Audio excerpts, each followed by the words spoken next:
Todd Miller.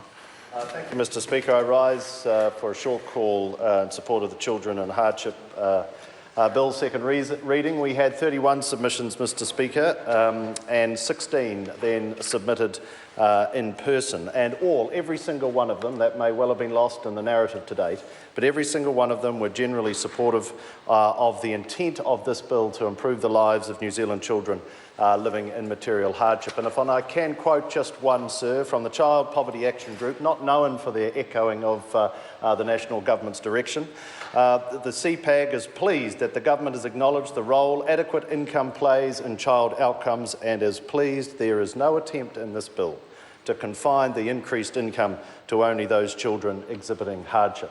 So from all quarters, sir, we had unanimous support that the intent of this bill was heading in the right direction. I have to acknowledge there were, of course, 2 or 3 areas that had significant some debate and concern, covering obligations, the nature of the support that is proposed, and I particularly want to talk about the obligations, sir, this afternoon. The specifics that were raised through the Select Committee process related to the obligations that we now have on sole parent support beneficiaries and partners of those same beneficiaries around lowering the age of the youngest child at which the part-time work obligations kick in from 5 to 3 and changing the hours of work required to meet that part-time work test from 15 hours to 20. And you've already heard in this debate this afternoon some highly emotive and I think quite extreme responses to those sensible obligations to ensure that when your youngest is 3, you ready yourself to get back into the New Zealand workforce.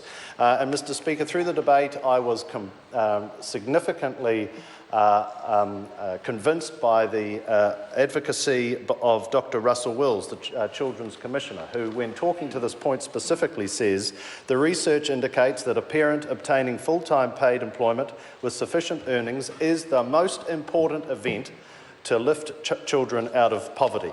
He then went on to say, with respect to the obligations around moving from 5 years old to 3 years, he says, and whilst this is a significant quote, it is worth adding to this debate this afternoon, this is again from the Children's Commissioner, I can't see a good reason for the age of return to the workforce being different to people who are currently working than parents who are going to work for the first time from a benefit. And so therefore, 3 years old is a reasonable choice, and 20 hours of work will increase that connection to work. So this is the Children's Commissioner, whose report has been echoed here this afternoon ad nauseum, speaking very clearly, without debate, that the move from 5 years to 3 years and the move from 15 hours to 20 hours is appropriate for New Zealand and is appropriate for this group to connect them back to the New Zealand economy, because that's how they lift themselves and their family out of poverty. And that's why we have this policy in place and why it enjoys not only the support, I'm sure, ultimately of this House, but the wider country. And finally, Mr. Speaker, I'd like to make a couple of points with respect to the concern that was raised around the obligations that we have of putting people back into suitable work and some concern around what suitability looked like.